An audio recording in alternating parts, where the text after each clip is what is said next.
नमस्कार, मैं हूं अंजलि और आप देख रहे हैं जेएक्स न्यूज छत्तीसगढ़। चलिए बढ़ते हैं खबरों की ओर। छत्तीसगढ़ दुर्ग जिले के भिलाई में स्थित रुंगटा कॉलेज R2 में भारतीय जनता युवा मोर्चा द्वारा फीस अनियमित को लेकर जमकर प्रदर्शन किया। इस दौरान सैकड़ों की संख्या में युवा मोर्चा की छात्रा कॉलेज का गेट तोड़ कॉलेज के डायरेक्टर के चैम्बर तक जग रहे उसे अपनी मांगों को बताया। भिलाई में 2005 से संचालित रुंगटा कॉलेज में विभिन्न कोर्स उपलब्ध हैं। भारतीय जनता युवा मोर्चा को लगातार कॉलेज में फीस संबंधी अनियमितता की शिकायत मिल रही थी, जिसके बाद आज युवा मोर्चा ने जोरदार प्रदर्शन किया। छात्रों का आरोप है कि अगर कोई बिस्तर में भी छात्र बीमार पड़ा हो तो उसे भी लेट फीस देना पड़ता है। अगर वैन आ दे तो एडमिट कार्ड का फिर एग्जाम में बैठने नहीं दिया जाता। युवा मोर्चा के पास कई रिकॉर्डिंग और ट्रांजैक्शन उपलब्ध है, जिससे ये साबित होता है कि अवैध वसूली कॉलेज परिसर में की जा रही है। कॉलेज के अंदर लगभग 2 घंटा प्रदर्शन चलता रहा। इस दौरान जब कॉलेज के डायरेक्टर संजय रुंगटा कैबिन से बाहर नहीं आए तो छात्र जबरिया ही उसके कैबिन में जा घुसे। इस दौरान छात्रों के द्वारा लगाए गए आरोपों को डायरेक्टर ने सिर से खारिज कर दिया। फिर भी उन्होंने कहा कि अगर किसी प्रकार की अवैध वसूली चल रही है तो उस पर जांच के बाद कार्रवाई होगी। रुंगटा कॉलेज में संचालित रुंगटा डेंटल कॉलेज पहले ही सवालों के घेरे में है। 2014 में इसने पास नर्सिंग होम एक्ट के तहत संचालन का कोई वैध लाइसेंस नहीं है। सवाल पर उन्होंने कहा कि लाइसेंस के लिए अप्लाई कर दिया है।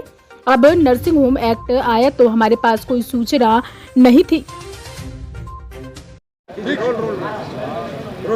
प्रदर्शन था, क्या कुछ मांगे थी आप लोगों की? लगातार पिछले कई महीनों से छात्रों के बीच में से शिकायत आ रही थी कि बच्चों से अवैध नॉन अटेंडिंग शुल्क के नाम पर कॉलेज द्वारा वसूली की जा रही थी।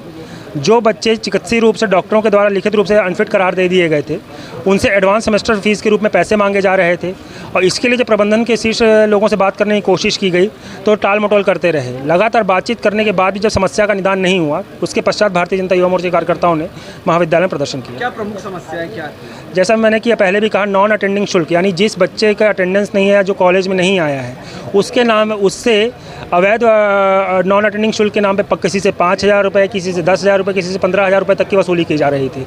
जब इस विषय में प्रबंधकों से बात की गई तो प्रबंधकों ने इस बात को नकारते हुए कहा कि ऐसा कुछ नहीं हो रहा, जबकि बच्चों के साक्ष्य के रूप में रिकॉर्डिंग भी है, वीडियो रिकॉर्डिंग्स भी है। 3 शिक्षक हैं ऐसे जिनके नाम है और बाकायदा यानी शिक्षकों का रोल नहीं है, इसमें संचालकों का रोल है। अभी क्या फाइनल बातचीत है? इन्होंने कहा है कि जिन बच्चों का पैसा लिया गया है, अगर हम उनको भेजते हैं तो उनके पैसे वापस किए जाएंगे। साथ ही साथ जिन शिक्षकों ने लिया उनको बर्खास्त किया जाएगा। परंतु जैसा कि मैंने पहले भी कहा, बात शिक्षकों की नहीं है। अगर जब तक इनका आपका शीर्ष नेतृत्व तैयार नहीं होगा कुछ गलत करने के लिए, आपको छूट नहीं देगा, तब तक यह कैसे प्रक्रिया हो सकती है? अभी तो यह अंगड़ाई है और आगे आप देखिएगा कि आगे इसका व्यापक रूप ही आपको प्रदर्शन को देखने को मिलेगा। और आने वाले समय में इस विषय की शिकायत माननीय मुख्यमंत्री जी से, माननीय उच्च तकनीकी शिक्षा मंत्री जी से, वाइस चांसलर तकनीकी विश्वविद्यालय और साथ ही साथ तकनीकी शिक्षा संचालनालय में भी इस विषय की शिकायत की जाएगी। नितेश मिश्रा, प्रदेश प्रशिक्षण सह प्रमुख, भारतीय जनता युवा मोर्चा। 2014 से आप लोग का डेंटल मेडिकल कॉलेज अवैध रूप से संचालित? नहीं, वो मामला तो ख़त्म हो गया साहब। उसका अगर आपको डिटेल चाहिए तो मैं बता दूं। ये कॉलेज 2005 से चल रहा है। डेंटल कॉलेज 2005 से चल रहा था। 2014 में यहाँ नर्सिंग होम एक्ट आया। नर्सिंग होम एक्ट आया तो उसके दायरे में शिक्षण संस्थान भी आएंगे, ये जानकारी किसी को नहीं दी गई। और ये इसलिए आया कि जो नर्सिंग होम्स हैं उनके ऊपर किसी तरह का बंधन लगाया जाए।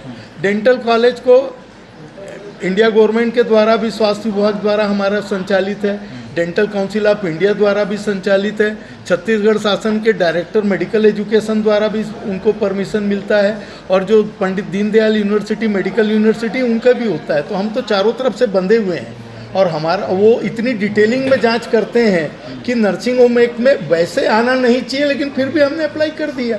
जिस दिन जानकारी में आया साहब, अगर कोई नियम किसी ऐसे इंस्टीट्यूट पे लागू होता है जो ऑलरेडी चल रहा है, तो जब तक शासन से, और मैं बताऊं गवर्नमेंट डेंटल कॉलेज को भी नर्सिंग होम एक्ट में रजिस्टर्ड नहीं है। छत्तीसगढ़ का एक भी डेंटल कॉलेज रजिस्टर्ड नहीं था। अभी जानकारी हुई, सबने करा लिया साहब। एक छोटा सा डॉक्टर जब करा लेता है तो कॉलेज वाला क्यों नहीं करा? जो कार्रवाई हुई थी उस कार्रवाई को किस रूप में देखते हैं?